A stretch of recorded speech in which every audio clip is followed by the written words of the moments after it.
Para que usted tenga una idea, Éfeso era una ciudad que tenía 300.000 habitantes, ¿no? Era la capital romana de Asia, de la provincia de Asia Menor en aquel tiempo, ¿no? Y era el centro comercial más importante que había en aquella época, ¿no? Era una ciudad muy moderna, tenía pues unas calles inmensas, corredores que le llamaban ellos. Ahí puede ver usted el templo de la diosa Diana o Artemisa. Ese templo era uno de los mayores atractivos de la ciudad de Éfeso, ¿no? Y este templo, más todo lo que hacían pues sus habitantes se dedicaron a elaborar todo tipo de imágenes, artífices, todo tipo de cosas hechas a mano, para que era pues su principal fuente de ingreso, ¿no? Pablo llega a esta ciudad donde había un templo gigante, ¿no? De la diosa Artemisa o Diana, como le llamaban los efesios, ¿no? Y hacían pues, como les dije, una gran cantidad de imágenes, ¿no? Pablo llega y empieza a compartir el evangelio en esta ciudad. ¿Y qué empezó a pasar? Empieza a revolucionar esta ciudad, y los negocios de este tipo de imágenes se empezó a dañar.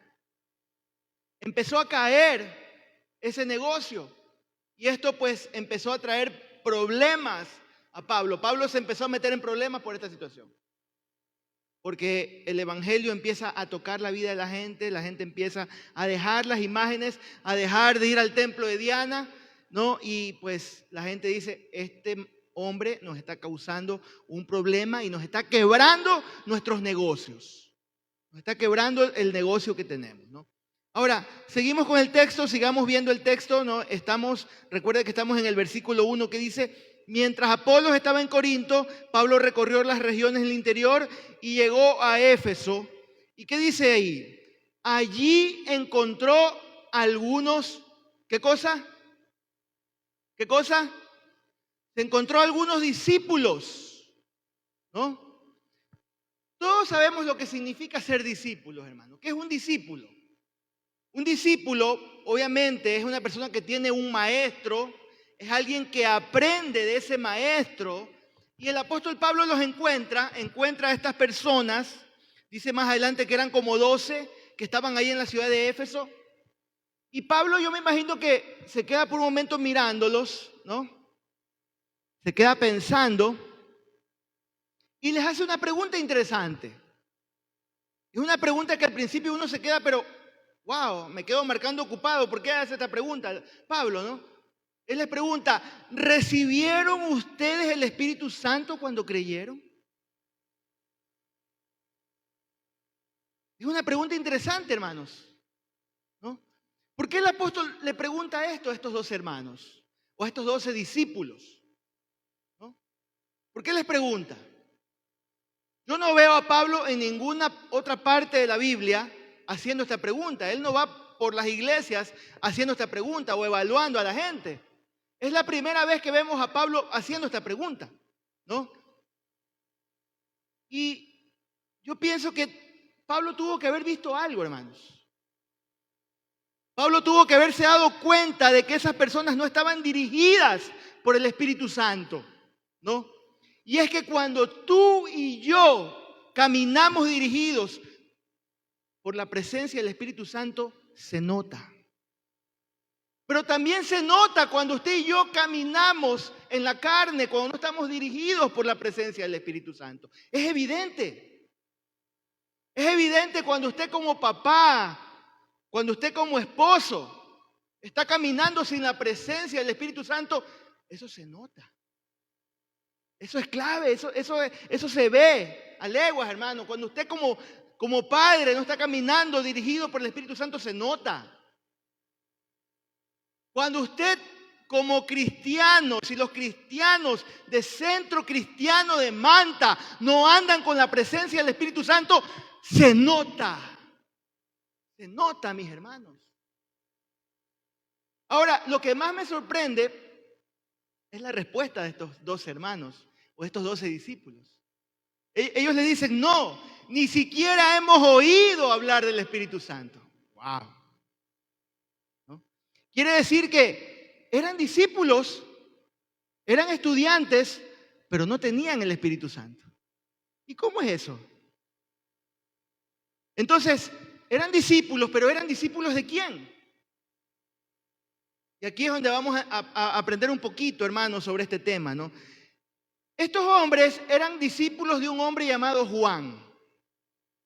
Y Juan era Juan el Bautista. ¿Has escuchado hablar de Juan el Bautista? Levanten la mano los que han escuchado hablar de Juan el Bautista. Estos hombres eran discípulos de Juan, ¿no? Este hombre fue un hombre increíble. Juan el Bautista fue un hombre increíble, mis hermanos. De hecho, la Biblia nos habla, de hecho el Señor Jesús dice que no existió un hombre más, no ha habido persona nacido de hombre como él, o sea, como Juan. Fue el testimonio del Señor. No ha habido mejor hombre que Juan, él dice. De todos los hombres nacidos de mujer, Juan ha sido el mejor, él dice, ¿no? Y estas personas eran discípulos de Juan el Bautista. Habían aprendido de Juan el Bautista, ¿no? Pero ¿qué pasaba? No tenían el Espíritu Santo. No habían recibido el bautismo del Espíritu Santo. ¿Qué había pasado con ellos? ¿Qué había pasado con estos hombres? Bueno, vamos a verlo. De aquí en adelante vamos a aprender esto, ¿no? Esa es la pregunta. ¿Qué había pasado con estos hombres? ¿Por qué no tenían el Espíritu Santo? Bueno, veamos el primer elemento. Número 1. Si usted quiere ponerle un nombre a este mensaje, le puede poner la verdad total. El Evangelio es poder. Entonces, ¿qué había pasado con estos hombres? Número 1, hermanos. La intención de mi corazón no es suficiente para caminar en la voluntad de Dios. Lo vuelvo a repetir. La intención que hay en mi corazón no es suficiente para caminar en la voluntad de Dios. La intención de estar en Centro Cristiano de Manta no es suficiente. La intención de ir a una misa no es suficiente. La intención de tener una Biblia abierta con el Salmo 91 para que proteja mi casa, para que proteja mi negocio, para que proteja la iglesia, hermanos, no es suficiente. No basta con eso, mis hermanos queridos. ¿Qué falta? Miren lo que dice el versículo 3. Entonces, les pregunta Pablo, ¿qué bautismo recibieron? Y ellos dicen, el bautismo de Juan. Y paremos por un momento aquí, mis hermanos. El bautismo de Juan, según el versículo 4, dice Pablo, les explicó, el bautismo de Juan no era más que un bautismo de arrepentimiento, pero no era suficiente. Pero no es suficiente, ¿no? No es suficiente, ¿no? Quiere decir, no estaba completo, mis hermanos. Por eso el mensaje se llama la verdad total. Evangelio es poder. ¿Por qué, hermano? Porque significa que es verdad que yo puedo, por un lado, yo me salvo y puedo vivir la vida cristiana.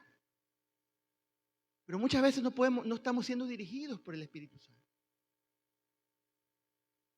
El Evangelio completo y la verdad total significa, hermanos, que yo vivo, camino en un Evangelio completo, identifico y escucho la voz del Señor y estoy siendo transformado por su poder. Veo cosas grandiosas en mi vida teniendo a Jesús como mi Salvador. Eso es el Evangelio completo, mis hermanos, ¿no? El bautismo de Juan era bueno, pero estaba incompleto. El bautismo de Juan estaba bien, correcto, pero estaba incompleto. Porque los que se bautizaban, es verdad, se arrepentían, ¿no? Pero no había una fe que les abriera la puerta al camino de salvación. Solamente había confesión, solamente había arrepentimiento, pero no había fe. El bautismo de Juan estaba incompleto. Se los explico de esta manera, mis hermanos. Cuando una mujer anuncia que está embarazada, no es que está medio embarazada. No es que está embarazada, pero creo que está medio embarazada. No. Cuando un cristiano es cristiano, no es que es medio cristiano, no es que es semicristiano o cristiano a medias. No existe eso, mis hermanos. No podemos ser cristianos a medias. ¿Por qué? Porque necesita pasar algo en mí. ¿Y qué pasaba en estos discípulos? No habían sido bautizados en el Espíritu Santo. Se habían arrepentido, habían confesado, pero no habían sido bautizados. ¿Qué pasaba? No tenían la verdad completa. Y mucha gente anda así muchas veces, con la verdad incompleta. Y por eso les pregunta Pablo, ¿qué bautismo recibieron ustedes? ¿Cuál fue el bautismo que recibieron? Y ellos dicen el bautismo de Juan. Hermanos queridos, el bautismo de Juan no trae transformación. Solo confesión, ¿no? ¿Y qué pasaba? Ellos seguían esperando al Mesías. Estos 12 solamente se habían arrepentido, habían confesado y seguían esperando al Mesías. No sé si alguna vez usted ha comprado algún equipo tecnológico y no trae la versión actualizada. ¿Le ha pasado alguna vez? Y el software no está actualizado y eso le va a traer problemas. ¿Por qué? Porque no está completo, no va a funcionar como debe ser su equipo, su teléfono, su computadora o lo que sea. No funciona, ¿no?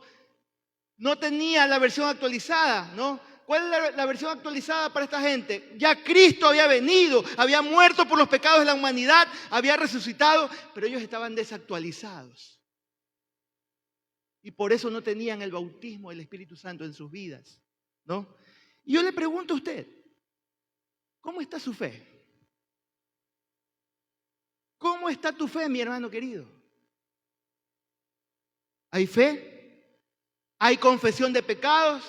¿Hay nueva vida? ¿Tienes una fe completa? Y muchos pueden estar viviendo así, una vida a medias, porque tu fe no está puesta en el Señor. Y es ahí cuando tu fe está puesta en el Señor, es cuando recién puedes empezar a ver cosas sobrenaturales en tu vida, ¿no? Y cuando la verdad está en tu corazón es cuando puedes ver transformación en tu vida. Con la verdad a medias no sucede eso, mis hermanos. Es como, por ejemplo, que usted se va a comer un encebollado. ¿A cuántos les gusta el encebollado acá? Yo sé que los varones más que nadie. Los guayacos amamos el encebollado, ¿no? Desayuno de campeones. Pero si a mí, hermano, me ponen un encebollado y solamente está ahí el plato de encebollado, para mí ese plato no está completo. Está incompleto. Está incomible. Porque le falta el limón y le falta el chifle. No sé si usted come con pan, que Dios lo perdone. O con arroz, o con canguil, que Dios lo perdone, Señor, perdónalo. Pero si para mí ese encebollado no tiene el chifle ahí, y no tiene, y mi hijo Pablo le gusta la doble unción, doble chifle come mi hijo Pablo. Y limón, para mí está incompleto, está incomible. No se puede disfrutar, ¿no? No puedes saborearlo. Yo no lo puedo saborear, ¿no? Hermano, tú no vas a poder saborear, no vas a poder vivir eternamente si no tienes completo el evangelio contigo. Si no vives un evangelio completo, no lo vas a poder tener, hermano. Ahora, ¿por qué les pregunta si estaban llenos del Espíritu Santo? Yo creo que de ley se les notó. Y no les voy a negar que esta pregunta me estaba dando vuelta en la cabeza mientras estudiaba el texto, ¿no? ¿Por qué les preguntó si estaban llenos del Espíritu Santo? ¿Por qué les preguntó si estaban bautizados en el Espíritu Santo? ¿No? Y esto me llevó, mis hermanos, a Gálatas 5, 22 y 23. Hermanos, ¿cuál es el fruto del Espíritu?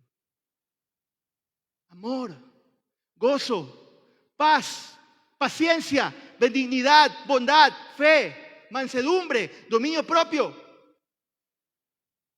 Usted se puede poner ahí a hacer un checklist, ¿no? A ver, amor, gozo y va poniendo visto, ¿no?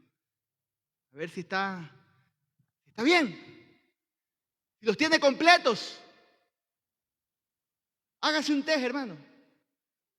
Vamos con el amor. ¿Puede amar usted a los que lo aman? ¿Usted ama a las personas que le aman a usted? ¿Y a los que no le aman, les ama? Gozo. ¿Cómo está su gozo, mi hermano, mi hermana? Usted anda con cara de limón mal chupado toda la vida. ¿Cómo está su gozo? Sí, estoy feliz porque me están pasando cosas lindas, pastor. Me está llegando plata. Me está yendo bien a mi negocio. Y cuando no hay platita, ¿cómo está su gozo? ¿Ah? ¿Paz? ¿Tiene paz en su corazón? ¿O siempre anda con conflictos internos en su vida? ¿Anda con ansiedades, con preocupaciones? ¿Cómo está su paz? Paciencia. ¿Cómo anda su paciencia? Esto es mejor preguntarle a su esposa. ¿Cómo está la paciencia del varón o de la hermana? Ahí está el fruto del Espíritu Santo, la evidencia de que tú y yo hemos sido bautizados en el Espíritu Santo, mi hermano, mi hermana. Es verdad, no somos perfectos, pero por lo menos estamos caminando y es evidente, se nota que hay un cambio en nuestras vidas, que ya no somos los mismos de antes, que no somos iguales, que Dios está haciendo algo en mi corazón, ¿no? El Espíritu Santo, mis hermanos, nos capacita para amarnos, soportarnos, cuidarnos, ¿no? Y para la posibilidad de caminar juntos, hermanos, ¿no? Siendo diferentes, aunque somos diferentes, podemos caminar juntos, ¿no? Podemos también tener intimidad con el Señor, escuchar su voz. El Espíritu Santo nos capacita para esto, hermano. Y tú y yo necesitamos del Espíritu Santo. Necesitamos la presencia del Espíritu Santo, ¿no? La otra parte para estar completo, ¿no? Y el bautismo de Juan no tenía ese elemento. No tenía ese elemento. Y déjeme decirle aquí en confianza, puertas adentro, es lo que usted lo hace distinto del mundo. Es lo que usted lo hace distinto de las otras religiones y de las sectas. Que el Espíritu Santo vive en su vida. El Espíritu Santo lo ha transformado o lo está transformando. Esa es la diferencia, mis hermanos. Y por eso es que Pablo estaba preocupado por saber si esos hermanos de Éfeso tenían el bautismo del Espíritu Santo en ellos. Esa es la clave, hermanos. Mire, hermano querido, dice Efesios 2:8, porque por gracia ustedes han sido salvados por medio o mediante de la fe. Y esto no procede de ustedes, ¿no? Sino que es regalo de Dios, ¿no? Me encanta este texto, es uno de los primeros que aprendí cuando vine a Cristo en mi vida. Es parte del taller o de la clínica de evangelismo cuando enseñaban en aquellos años el evangelismo explosivo. Y este texto a mí siempre me gusta, fue uno de los primeros que yo aprendí, ¿no? Hermano querido, según este texto, tú has sido transformado por este milagro. Él ha quitado el pecado que corrompe tu vida, mi vida, que corrompe mi mente, que corrompe mi corazón. Me ha hecho alguien nuevo, mis hermanos. Mire, ponga atención a lo que dice el texto, ¿no? Eso es lo que está pasando en mi vida, eso es lo que está pasando en tu vida, mi hermano, ¿no? Si no, tal vez tú tienes solamente el bautismo de Juan. Si es que no está pasando todo esto, tú solamente tienes el bautismo de Juan, ¿no? Pero tú puedes darte cuenta que Efesios dice que es por la fe. Esa palabra es clave, hermano. Tú y yo hemos sido salvados por la fe. Esto no es algo que nace de mí. Esto es un regalo de parte de Dios. Y si no hay fe, no hay bautismo. Si no hay fe, el Espíritu Santo no puede venir a tu vida. Es algo intangible, es algo que tú no lo puedes tocar, no lo puedes medir, pero sabes que está dentro de tu corazón, dentro de tu alma y está haciendo una obra activa en tu vida. Es un regalo de Dios. No puedes pagar para recibirlo. ¿Te acuerdas de Simón el mago que quería pagar para recibir ese don y impartirlo a otro? ¿Qué le dijo Pedro? Tu dinero muera contigo. Es un regalo de Dios.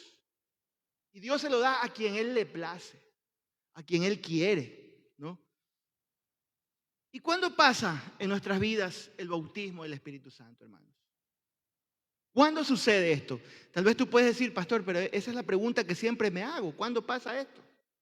Bueno, el bautismo del Espíritu Santo sucede cuando tú naces de nuevo, cuando tú le entregas tu vida a Cristo, cuando tú haces una oración de confesión de fe y le entregas, te arrepientes de tus pecados y el Señor empieza a transformar tu vida. En el momento que viene la regeneración, es el momento en el que está sucediendo el bautismo del Espíritu Santo. ¿Qué dijo Juan? Juan dijo, yo les bautizo, ¿no? El bautismo del arrepentimiento en agua, pero viene otro que a través de él, ¿qué van a hacer? Van a recibir el bautismo del Espíritu Santo, ¿no? Y se refería a cuando nosotros venimos a Cristo, somos transformados, venimos con nuestros problemas. Tal vez muchos han llegado aquí a un altar, o muchos se han arrepentido en su célula, o muchos han estado en casa, alguien les ha visitado, alguien les compartió la palabra, alguien les dio un testimonio y recibieron a Cristo. Ese es el bautismo del Espíritu Santo. Y es probable, mi hermano querido, que tú has creído, que tú ya creas en el Señor, que tú tal vez dices, yo he hecho una confesión de fe, me he arrepentido, pero yo no siento en mi vida aún el bautismo del Espíritu Santo. Pues es algo que tú y yo tenemos que procurar, es algo que tú y yo tenemos que buscar, ¿no? El bautismo del Espíritu Santo, porque sin el bautismo del Espíritu Santo tú estás incompleto, estás incompleta. Es como que si Argentina se vaya al Mundial sin Messi. Porque todo el mundo hasta el día de hoy dice, no, tiene que ir Messi al Mundial. Ahí va a estar el equipo completo, decimos. Perdona que use a Messi porque yo hasta el día de hoy soy fan de Messi. Tú y yo necesitamos estar completos. Tú y yo necesitamos estar completos. No podemos seguir caminando como hijos de Dios incompletos. Porque no está todo y tú necesitas todo y todo es Cristo. Todo es Cristo, mi hermano. Todo es Cristo en tu vida, en mi vida. Todo es Cristo. Número 2, mis hermanos. La obediencia al Señor te acerca completamente a su presencia, ¿no? Entonces, hermano, no es solo la intención. Debe haber, ¿qué más? Debe haber un paso de obediencia, ¿no? Un paso de obediencia, ¿no? Y alguno puede preguntar, entonces, hermano, entonces, pastor, ¿es necesario el bautismo en agua? Por supuesto que es necesario el bautismo en agua. Puede ser que esté incompleto, pero es parte de un proceso en nuestras vidas. Es necesario el bautismo en agua. ¿Sabe por qué? La Biblia lo dice. Miren lo que dice la Biblia en Mateo 28. ¿Qué dice? Vayan y hagan ¿qué cosa? ¿Qué dice? Vayan y hagan. Repítalo conmigo. Vayan y hagan discípulos a todas las naciones, dice. ¿Y qué es lo siguiente que dice después de hacer discípulos? A ver, ¿qué dice? ¿Qué dice? A ver, repítalo, que como que está medio temeroso. ¿Qué es lo que sigue? Bautizándoles, bautícenles, ¿no? ¿Qué es lo que sigue? Bautícenles. ¿Y qué sigue después de eso? Enséñenles. Mira el orden que nos está enseñando el Señor, es claro. Y es lo que queremos hacer como iglesia de Cristo. Hacemos discípulos, les hablamos del arrepentimiento, les hablamos de Cristo, les presentamos el plan de salvación. Pero después de eso, ¿qué decimos? Los bautizamos. Y después de eso, ¿qué hacemos? Les enseñamos. No podemos invertir el orden porque lo haríamos al revés. Están imperfectos, no importa. Todavía tienen sus luchas, no importa. Hay que bautizar. Si ya creyeron, si ya confesaron sus pecados, bautízales. Bautízate. Si ya creíste, bautízate. ¿Qué estás esperando? ¿Y sabe por qué, mis hermanos? ¿Por qué debe ser este el orden? Porque el aprendizaje, o sea, el enseñar después de haberse bautizado, es continuo. Es para siempre. El aprender nunca termina. Como discípulos siempre vamos a estar aprendiendo. Vas a tener tal vez distintos discipuladores, distintos maestros, pero tú como discípulo siempre, tú y yo tenemos que estar aprendiendo. Yo como pastor siempre estoy aprendiendo. Tengo mis mentores. Tal vez no están todos los días conmigo, no se reúnen todas las semanas conmigo, Pero de cuando en cuando, cada mes, yo me reúno con ellos, yo hablo por Zoom, yo voy a Guayaquil, yo voy a algún lugar, porque necesito seguir aprendiendo, necesito rendir cuentas, necesito crecer. Eso es enséñanles. Ustedes necesitan aprender. Si son verdaderos discípulos y quieren que el Espíritu Santo venga a sus vidas, necesitan estar en un aprendizaje continuo, continuo, continuo. Así funciona, hermano. Mire, se lo explico de una mejor manera para que lo entendamos claramente. Cuando usted recibe a Jesús, ese es el evento de salvación de nuestras vidas. De ahí en adelante usted hace un giro de 180 grados, ¿no? Y empieza un proceso de santificación, ¿no? Y parte de ese proceso es la enseñanza, ¿no? Que usted recibe continuamente, ¿no? Es un proceso de santificación. Bautícenlos primero, enséñenles, pero deben creer primero.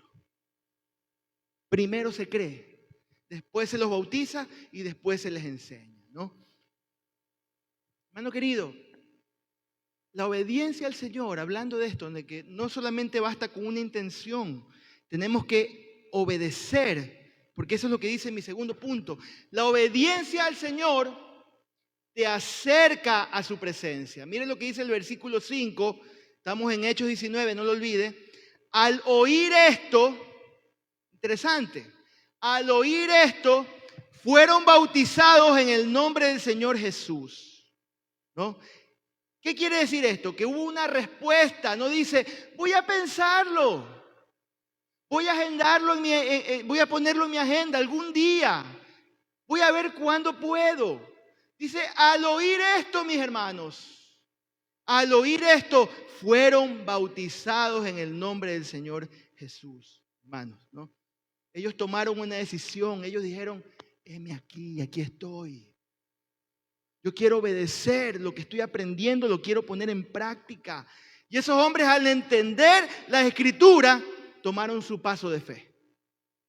Versículos 6 y 7 dice, cuando Pablo les impuso las manos, dice, el Espíritu Santo vino sobre ellos y empezaron a hablar en lenguas y a profetizar. Eran en total unos 12 hombres. Hermano querido, yo le voy a pedir que cuando llegue a su casa, coja su Biblia y lea todo el capítulo 19 de Hechos.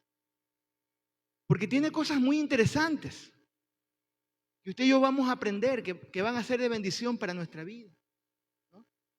Y van a ver lo que está pasando con esta iglesia, ¿no? Es una iglesia que después de la obediencia de estos 12, se vuelve un centro de bendición para toda Asia Menor.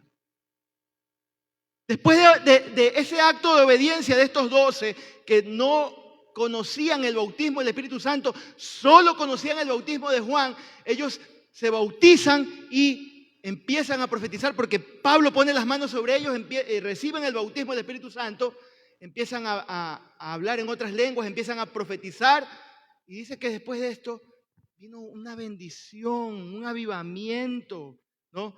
¿Qué pasa? Esta ciudad se vuelve un centro de bendición para toda la provincia de Asia. Muchos recibían a Jesús por el impacto de la iglesia. Y Pablo, ¿qué pasó? Tenía problemas con los judíos, para variar, se sale de la sinagoga, ¿no? Y empieza a compartir el evangelio con muchas personas, ¿no? Yo le pregunto en esta mañana, ¿usted está obedeciendo al rey?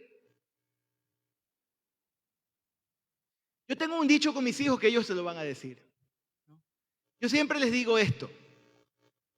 Obediencia a medias es, ¿qué cosa, Juan? Exactamente. Obediencia a medias, hermanos, es desobediencia.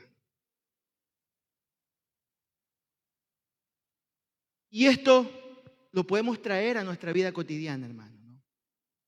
Yo quiero ver la bendición en mi vida, pero estoy obedeciendo a medias. Quiero que pase algo en mi vida solo con intenciones, solo con buenos deseos. Quiero ver mi matrimonio saludable, pero no estoy obedeciendo la palabra. Quiero que pase algo en mi vida espiritual, pero solo tengo los domingos para venir a sentarme y calentar una silla. Quiero ver algo distinto en mi vida, pero no estoy teniendo una relación íntima con Dios. Solo soy un dominguero.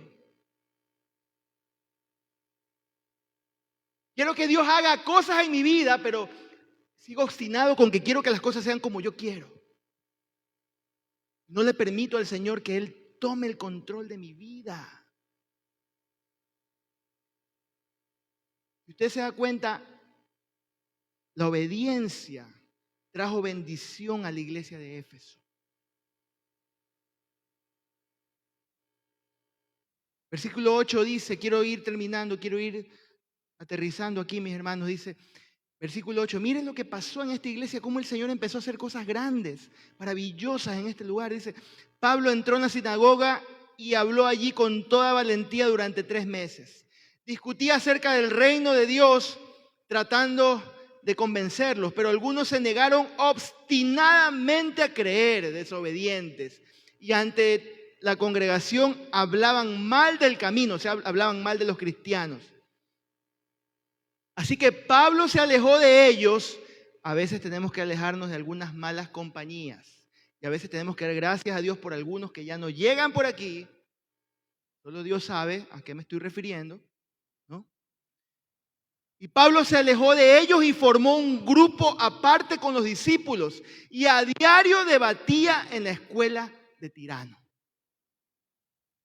Hermano, de esta escuela de Tirano, para que usted sepa, muchos se convirtieron y trajo un impacto increíble a todas las ciudades en Asia Menor.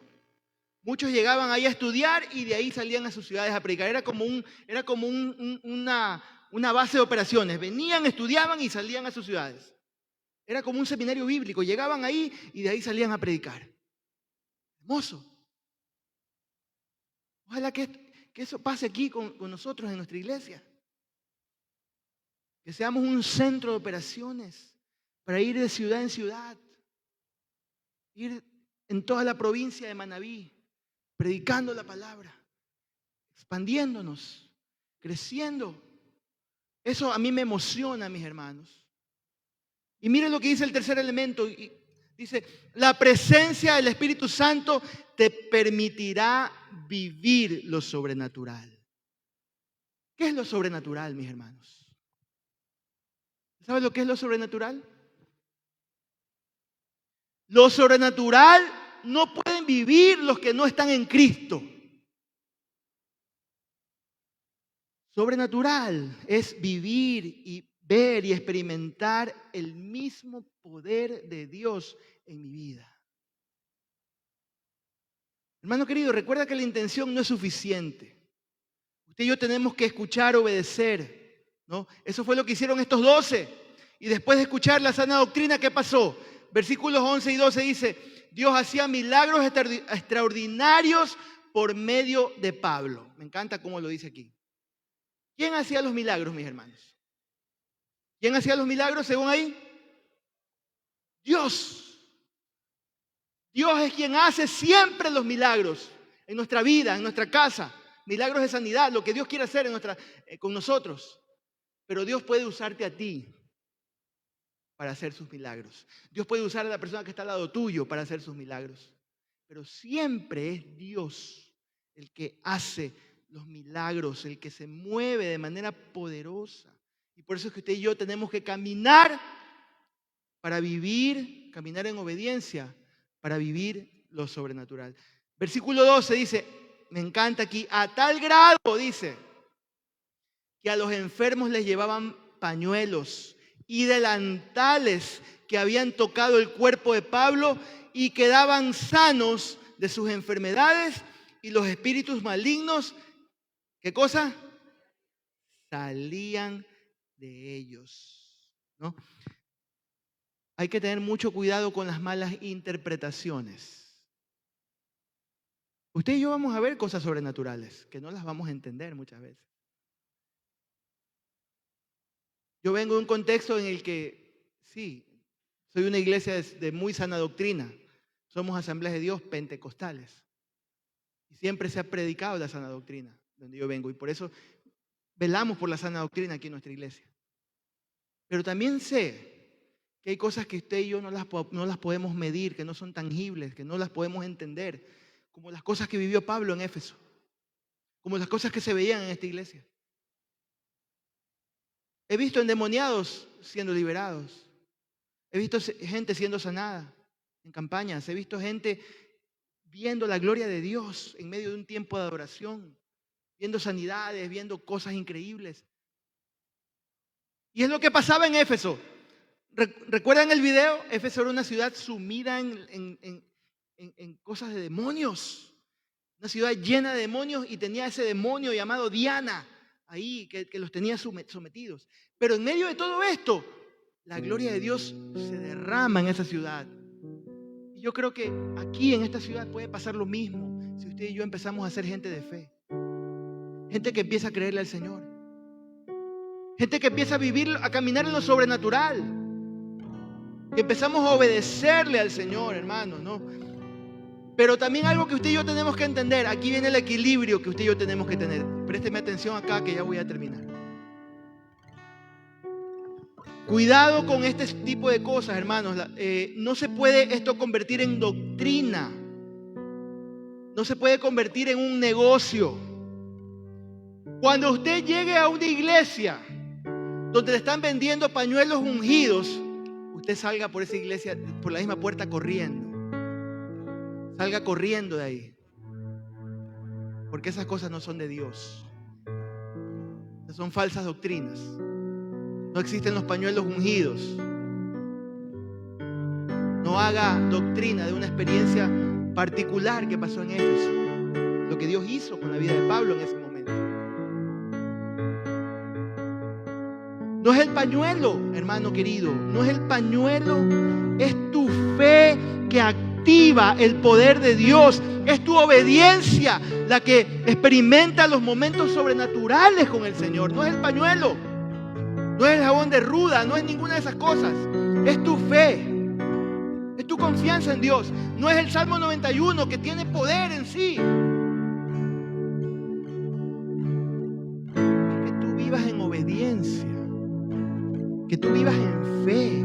Que tú vivas el bautismo del Espíritu Santo en tu vida. Que tú camines en esa dimensión. Ahí es donde tú y yo vamos a ver los momentos sobrenaturales que el Señor quiere enseñar.